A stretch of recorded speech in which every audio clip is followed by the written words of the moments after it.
Can you talk about how you vetted the issue of Dr. Carruthers' involvement in the 90s with the Advancement of Sound Science Coalition?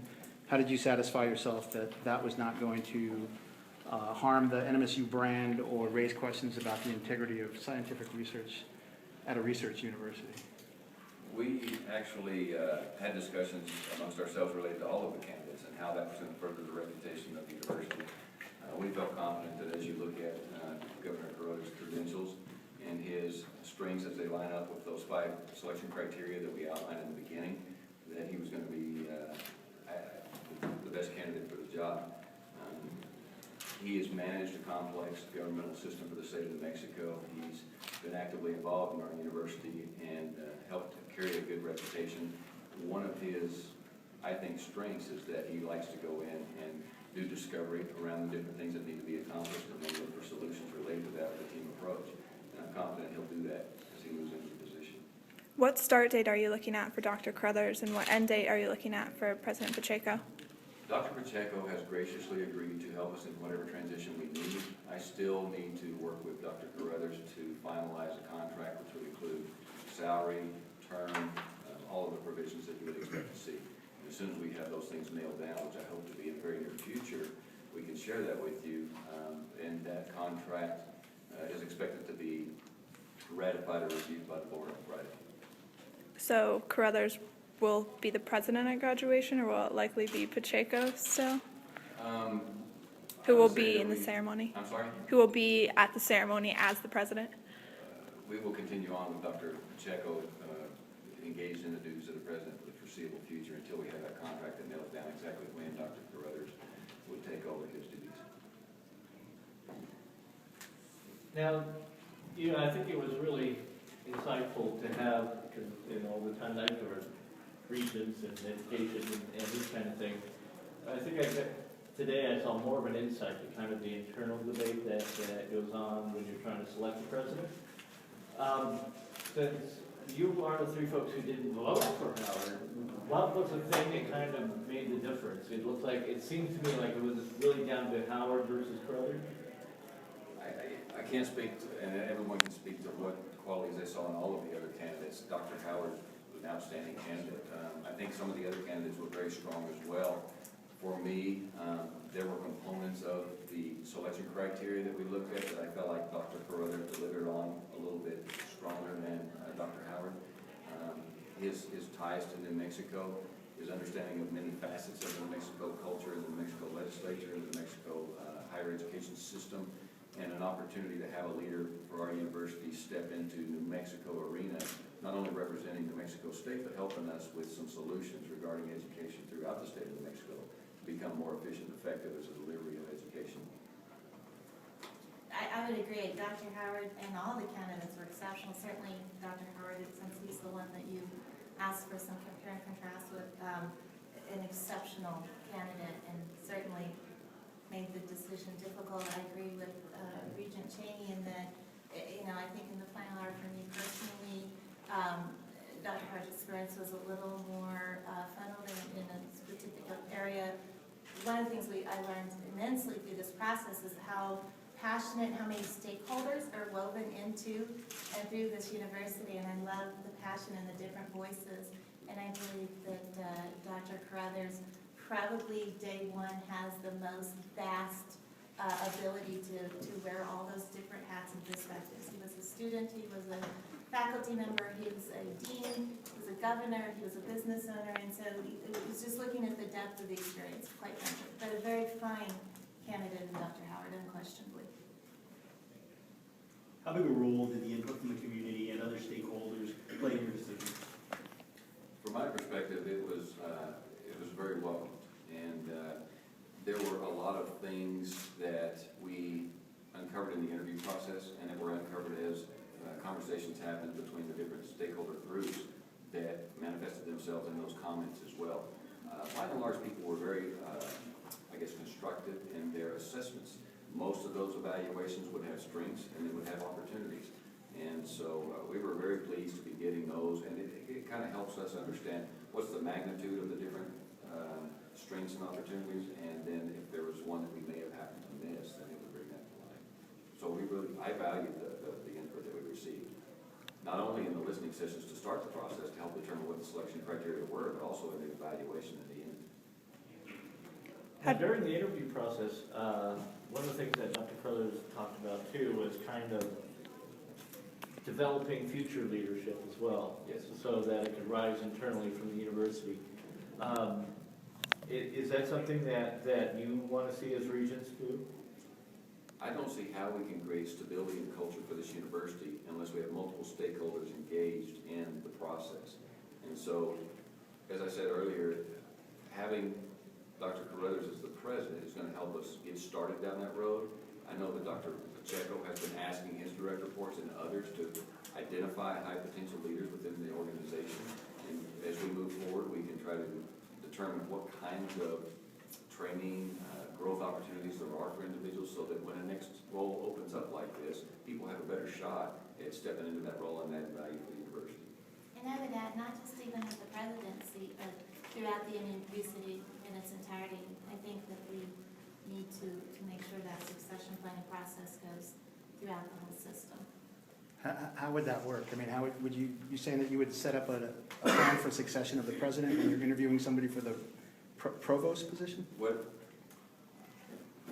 From my perspective, when you have people in leadership positions, you always look to the next level to see what they could potentially do for you, and you help those people gain the skill sets and experiences through maybe going to another university and experiencing what's done there in that role or the above role. You just find different ways, whether it's formal training and so forth, to help people gain strengths in being able to step up to an open position and say, I now have more tools in my tool belt, so I have a better chance of being a successful candidate. It is not about identifying the next president and saying you're the chosen one. It's about helping everyone be the best that they can be so that they're the best qualified. If they so choose to post for a particular position, then hopefully they would stand a better chance of being successful. So you'd still have open competitive searches for positions, even though somebody might have been groomed for a job?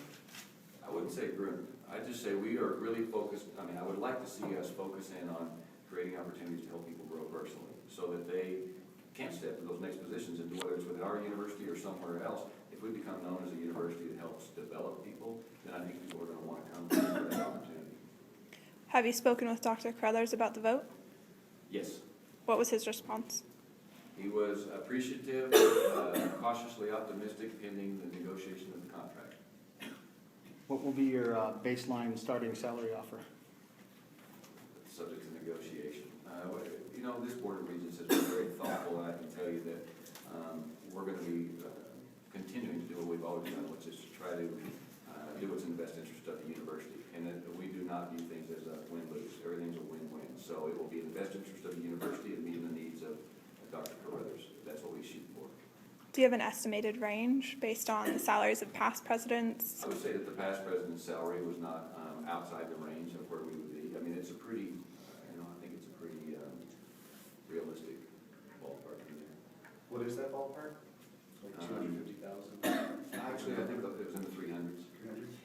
Are you also going to have, or are we talking about conditions to encourage them to stay longer? You know what I'm Sorry, say saying? that again. Wasn't there a condition where if they had stayed a certain time, there would be a bonus and that kind of thing?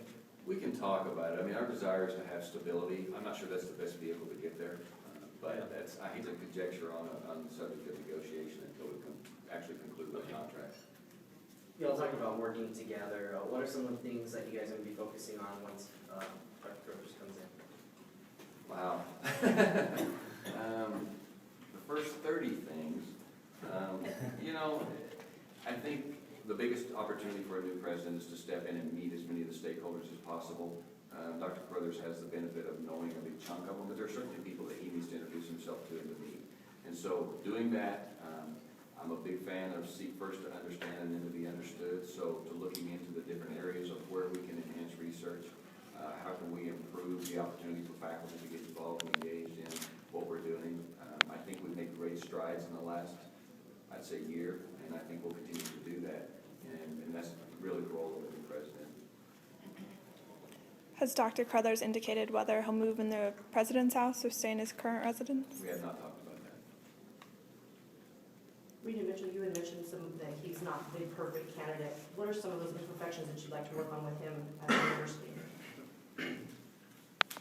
Well, I mean, I think that he has an opportunity to probably strengthen maybe some of the academic background, and his work, like research would be one that would come to mind, that there's an opportunity for him to work with and get more familiar with the research side of our house. I think he has an exceptional background in it, but it's not gonna be the depth that you would necessarily see day one, would be one example, that I would probably point to. I think he just has an opportunity to go to areas that he hasn't spent as much time in and bridge those. I think there's an opportunity with our community college for a lot more systemization. I don't believe any candidate possessed a real significant background in leveraging and pipelining through the community college system would be another example. So it's maybe less that he has any particular deficit as much as it is that, as it is true of all of us, there's just places that we're not experts in, and he's going to need to work with the people who are expert in those areas. You know, speaking of the community college, one of the things that kind of came up during the interview process with the finalists, in looking at trying to bring back enrollment growth where we've had enrollment loss, is trying to have the community college feed more students to the main campus. Were there things through this process that you're going, may not have necessarily come from Dr. Carruthers, that you want to add into what the president will work on? In other words, have you learned from all the discussions and forums of other areas, such as enrollment growth using the community college? Absolutely. That's one of the great things about having discussions like this, is you're visiting with some outstanding individuals, and these folks have great ideas in a lot of different areas. They don't always pertain to our university, but we were able to glean some very good information, I think. But with regard to some of the challenges we face, we're still in discovery mode. And as we work through that and we identify what options we're going to take in terms of finding some solutions, then we'll see those results starting to move forward on specific areas. We have time for one more question. Do you see President Carruthers as being a transformational figure for NMSU, or do you see him more as keeping the status quo going, keeping doing what we've been doing at NMSU? You know, it's interesting. I've heard both perspectives. I am so happy with Dr. Pacheco's taking the reins, because he took the reins and spurred us on to move forward. I see Dr. Carruthers taking the baton and continuing to run with it. That's going to be the direction of the board. I think that's his natural desire. He's a passionate, positive leader, and I'm really excited about the opportunities we're going to have to make some impact in the future and to accentuate those positive things that are happening in New Mexico State. Because I mentioned